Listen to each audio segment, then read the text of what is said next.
பேங்க்ல இருந்து fresher apply பண்ணக்கூடிய ஜாப் வந்திருக்கு. ஆல்ரெடி இந்த நோட்டிபிகேஷன் ரிலீஸ் பண்ணியிருந்தாங்க மார்ச் 10ஆம் தேதி. லாஸ்ட் டேட் வந்து மார்ச் 17 கொடுத்திருந்தாங்க. ஆனா இப்போ லாஸ்ட் டேட்டை எக்ஸ்டெண்ட் பண்ணியிருக்காங்க. மார்ச் மாதம் 29ஆம் தேதி வரைக்கும் லாஸ்ட் டேட் இருக்கு. இந்த இடத்துல பாத்தீங்கன்னா நோட்டிபிகேஷன் கொடுத்திருக்காங்க. ஜஸ்ட் கிளிக் பண்ணாலே உங்களுக்கு நோட்டிபிகேஷன் வந்துடும். இந்த நோட்டிபிகேஷன்ல அப்ளிகேஷன் லாஸ்ட் டேட் வந்து மார்ச் 17 சொல்லி மென்ஷன் பண்ணிருப்பாங்க. இது ஓல்டு நோட்டிபிகேஷன். இப்போ லாஸ்ட் டேட்டை மார்ச் 29 வரைக்கும் எக்ஸ்டெண்ட் பண்ணிருக்காங்க. அதை நான் உங்களுக்கு ஆல்ரெடி காமிச்சிட்டேன். வெப்சைட்ல நீங்க செக் பண்ணி பார்த்தாலே தெரியும். இப்போ அப்ளிகேஷன் லைவ்ல தான் இருக்கு. சரிங்களா? அதனால பழைய நோட்டிபிகேஷனை பார்த்து நீங்க கன்ஃபியூஸ் ஆயிடாதீங்க. மார்ச் 29 வரைக்கும் லாஸ்ட் டேட் இருக்கு. ஃபெடரல் பேங்க்ல இருந்து ஃப்ரெஷர் அப்ளை பண்ணக்கூடிய ஆப்பர்ச்சுனிட்டி வந்திருக்கு. அப்ரண்டிஸ்ஷிப் அப்படிங்கிற ஜாபுங்க. அதாவது ஒரு ட்ரைனிங் கேட்டகரியில நீங்க ஃபெடரல் பேங்க்ல ஒர்க் பண்ணிக்கலாம். எனி டிகிரி படிச்ச ஃப்ரெஷர் அப்ளை பண்றதுக்கு இது ஒரு நல்ல ஆப்பர்ச்சுனிட்டி. நீங்க ஒரு பேங்கிங் செக்டர்ல அப்ரண்டிஸா ஒர்க் பண்றீங்கன்னா உங்களுக்கு மந்த்லி 15,000 ரூபாய் அதிகபட்சம் ஸ்டைஃபன் கிடைக்கும். எனி அதர் கவர்மெண்ட் செக்டர்ல அப்ரண்டிஸா ஒர்க் பண்றவங்களுக்கு 9,000 ரூபாய் வரைக்கும் அப்ரண்டிஸ் ஸ்டைஃபன் கொடுப்பாங்க. ஆனா ஃபெடரல் பேங்க்ல மந்த்லி அப்ரண்டிஸ் ஸ்டைஃபண்டே 18,000 ரூபாய் வரைக்கும் ப்ரொவைட் பண்றாங்க.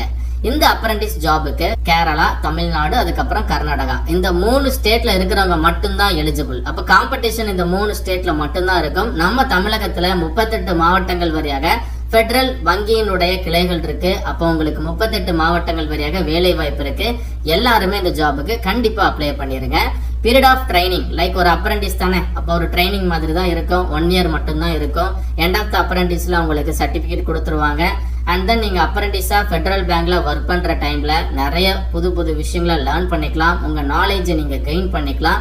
இன்ட்ரெஸ்டடா இருக்கக்கூடிய கேண்டிடேட் கண்டிப்பா அப்ளை பண்ணிருங்க. கல்வி தகுதி வந்து பாத்தீங்கன்னா எனி டிகிரி படிச்சா ஃப்ரெஷர் அப்ளை பண்ணிக்கலாங்க. Any degree any discipline eligible தான். குறைந்தது 50% மதிப்பெண்கள் உங்களுடைய டிகிரியில வாங்கி இருக்கணும். அதற்கு கீழே வச்சிருக்கீங்கன்னா நாட் எலிஜிபிள். 18 வயதுல இருந்து 28 வயது வரைக்கும் இருக்கணும்.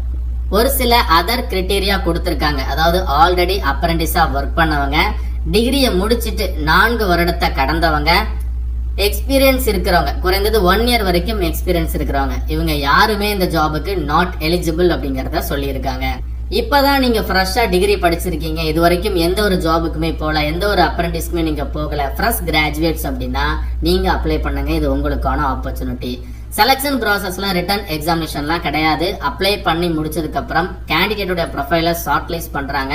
ஷார்ட் லிஸ்ட் ஆனவங்களுக்கு பர்சனல் இன்டர்வியூ மட்டும்தான் வைக்கிறாங்க. ஒரே ஒரு இன்டர்வியூ மட்டும் நீங்க பக்காவா அட்டன் பண்ணா போதும். இந்த ஜாபுக்கு நீங்க செலக்ட் ஆயிடலாம். கவர்மெண்டினுடைய NATS போர்ட்டல் மூலமா தான் இவங்க அப்ளிகேஷனை ரிசீவ் பண்றாங்க.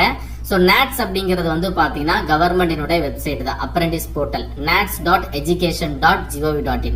ஆனா ஃபெடரல் பேங்க் உங்களுக்கு ஒரு தனியார் வங்கி தான், முன்னணி தனியார் வங்கி. அப்ளிகேஷன் NATS மூலமா தான் ரிசீவ் பண்றாங்க. பிகாஸ் இது ஒரு NATS கேட்டகரியில வரக்கூடிய அப்ரண்டிஸ் ப்ரோக்ராம் தான். இந்த nats.education.gov.in இந்த வெப்சைட்டை லாகின் பண்ணுங்க. இதுல போயிட்டு நீங்க சர்ச் பாக்ஸ்ல ஃபெடரல் பேங்க் அப்படிங்கறத சர்ச் பண்ணுங்க. அதற்கு கீழே உங்களுக்கு அட்வர்டைஸ்மெண்ட் வரும். அண்ட் அதை கிளிக் பண்ணி அப்ளை பண்ணிருங்க அப்படிங்கறத போட்டிருக்காங்க.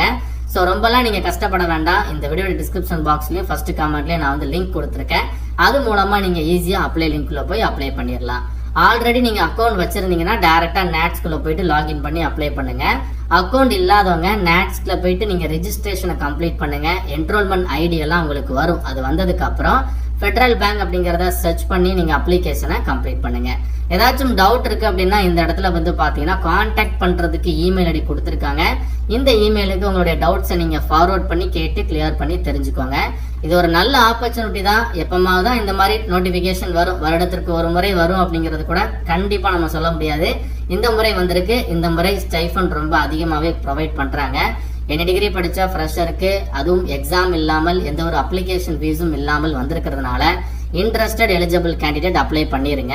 இந்த வெப்சைட் பார்க்கக்கூடிய லிங்க் நான் வந்து டிஸ்கிரிப்ஷன் பாக்ஸ்ல ஃபர்ஸ்ட் கமெண்ட்லயும் கொடுத்திருக்கேன். நீங்க போய் செக் பண்ணி பாருங்க. டைரக்டா இந்த பேஜுக்குள்ள வந்துருங்க. இதுல அப்ளை அப்படிங்கறத கிளிக் பண்ணாலே உங்களுக்கு நேஷனல் அப்ரண்டிஸ் போர்ட்டலான NATS வெப்சைட்குள்ள தான் போகும். இதுல போயிட்டு நீங்க ஸ்டூடெண்ட் ஆப்ஷன்ல ஆல்ரெடி அக்கௌண்ட் வச்சவங்க லாகின் டேபை கிளிக் பண்ணி லாகின் பண்ணி அப்ளிகேஷனை கம்ப்ளீட் பண்ணுங்க. நீங்க இது வரைக்கும் NATSல அக்கௌண்ட் வைக்கலன்னா ரெஜிஸ்ட்ரேஷன் அப்படிங்கறத கிளிக் பண்ணுங்க. இந்த இடத்துல நிறைய ஃபார்மாலிட்டிஸ் கொடுத்திருப்பாங்க. 1 by 1 ரெஜிஸ்ட்ரேஷனை கம்ப்ளீட் பண்ணிட்டு அதுக்கப்புறம் அப்ளிகேஷன் ஃபார்மை கம்ப்ளீட் பண்ணுங்க.